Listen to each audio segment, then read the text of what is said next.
नाहमदुहु सल्ली अला रसूलिहिल करीम अम्मा बाद फ़ाऊज़ु बिल्लाहि मिनश्शैतानिर्रजीम बिस्मिल्लाहिर्रहमानिर्रहीम। अस्सलामु अलैकुम वरहमतुल्लाहि वबरकातुहू। मैं हूँ हकीम आसिफ़ अली राव। आज की जो वीडियो है वो आका सल्लल्लाहु अलैहि वसल्लम के फ़रमान के मुताबिक कलौंजी के बारे में बड़ी फ़वाइद बयान किए हमारे नबी पाक सरकार सल्लल्लाहु अलैहि वसल्लम ने, जिसको ब्लैक क्यूमन भी कहा जाता है, ब्लैक सीड भी कहा जाता है। और इसकी तारीफ़ यूँ समझ लें कि बाइबल के अंदर भी मौजूद है ब्लैक क्यूमन के नाम से। इसका मतलब ये है कि अल्लाह रब्बुल इज़्ज़त ने जितना भी ये कानून फ़ितरत तरतीब दिया, इसके तरतीब देने का मकसद था और ये भी बता दिया कि ये चीज़ें कहाँ कहाँ फ़ायदेमंद साबित हो सकती हैं। मैं समझता हूँ कि हमारे जो नए आने वाले दोस्त हैं हमारे चैनल को सब्सक्राइब करें, बेल आइकन को प्रेस करें और कमेंट सेक्शन में अपनी राय से ज़रूर आगाह करें। ब्लैक क्यूमन, कलौंजी का मिजाज हम पहले जानने की कोशिश करते हैं। कलौंजी का मिजाज क्या है, ताकि ये इबहाम दूर हो कि बहुत सारे लोग कहते हैं कि मौत के अलावा हर चीज़ का इलाज मौजूद है इसके अंदर। इसमें कोई शक नहीं कि जो चीज़ आका सल्लल्लाहु अलैहि वसल्लम ने तरतीब फरमाई खाने के हवाले से, उसकी ताकीद फरमाई,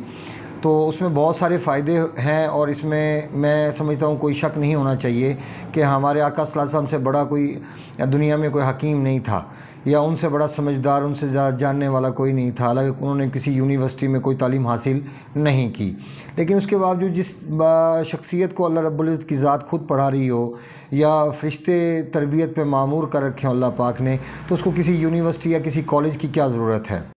चूँकि आका सलाम ने मुख्तलिफ़ जगहों पे मुख्तलिफ़ चीज़ों के बारे में तज़किरा फरमाया, इसलिए मैं समझता हूँ कि आप उसकी रूह को समझने की कोशिश करें। अगर 10 लोगों को किसी प्रॉब्लम का, मसाइल का किसी का सामना था, तो आका सल्लल्लाहु अलैहि वसल्लम ने सब लोगों को एक जैसी कैफियत का इशारा नहीं फरमाया। जैसे मिसाल के तौर पे हज़रत अम्मा आयशा रज़ी अल्लाह तआला के बारे में, जैसे वो कमज़ोर थीं तो उन्होंने वो खखड़ी का इस्तेमाल किया और साथ खजूर का इस्तेमाल किया, तो उनकी सेहत काबिल रश्क हो गई। इसी तरह बाज़ जगह पे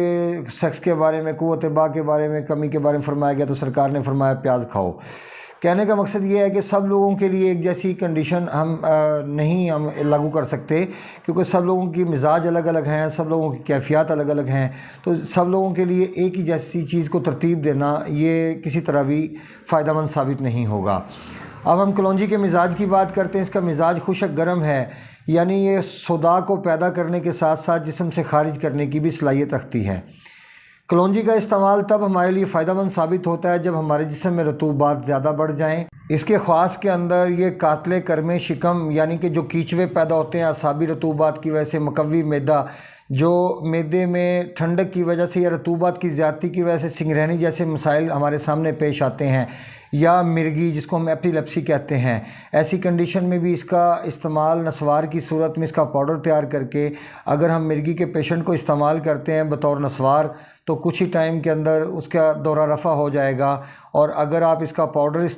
बनाकर कुछ सुबह दोपहर शाम इस्तेमाल करना शुरू कर देते हैं, तो ये मिर्गी के पेशेंट के लिए नाफ़े साबित होगा। अभी हम आते हैं उज़लात के जो मुतल्लिक़ मसाइल हैं, जैसे अगर असाबी रतूबात बढ़ जाती हैं, असाब पे दबाव बढ़ जाता है, जिन औरतों के बच्चे के पैदा होने में दिक्कत का सामना करना पड़ता है असाब पे दबाव की वजह से या रतूबात की ज़्यादती की वजह से,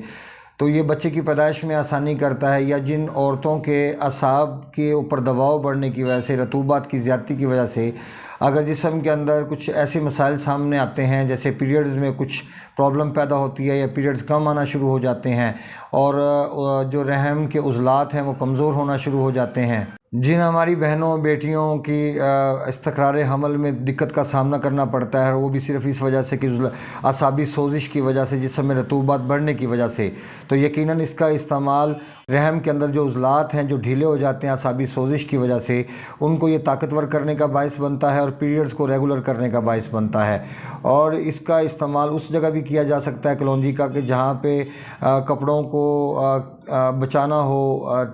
टिड्डियों से या कीड़ों से बचाना हो, तो इसका इस्तेमाल बेहद फ़ायदेमंद साबित होता है। इसका धुआं, इसका मतलब जैसे कोयले जलाते हैं हम, कोयले के ऊपर रख के अगर इसका धुआं दिया जाए तो धुआं देने से ये चीज़ें भाग जाती हैं और ये ख़त्म हो जाती हैं या वो मर जाती हैं। اگر جسم میں عطشک کی وجہ سے پرابلم بنتی ہے، چونکہ عطشک ایک ایسی بیماری ہے جو اعصابی رطوبات کی وجہ سے پیدا ہوتی ہے، اعصاب پہ دباؤ کی وجہ سے پیدا ہوتی ہے، جس کو ہم عطش کی زہر بھی کہتے ہیں، اور عطشک کی زہر کا تعلق انسان کے نروس سسٹم کے ساتھ ہوتا ہے، انسان کے اعصاب کے ساتھ ہوتا ہے۔ لہٰذا اگر اس کنڈیشن میں زخم بنتے ہیں تو اس کا پاؤڈر کر کے اور زخموں پہ لگانا زخموں کو مندمل کرنے کا باعث بنتا ہے۔ اگر رطوبات بڑھنے کی وجہ سے اعصاب پر دباؤ بڑھتا ہے اور زکام جیسی کیفیت سامنے آتی ہے اور بلغم خارج ہونا شروع ہو جاتا ہے انسان کے جسم سے، تو ایسی حالت میں بھی اس کا استعمال بلغم کو کم کرنے کا سبب بنے گا، اس کو گاڑھا کرنے کا سبب بنے گا اور اس کو اخراج کرنے کا سبب بنے گا، کیونکہ جیسے جیسے آپ کے جسم میں خشکی کے ساتھ حرارت بڑھتی چلی جائے گی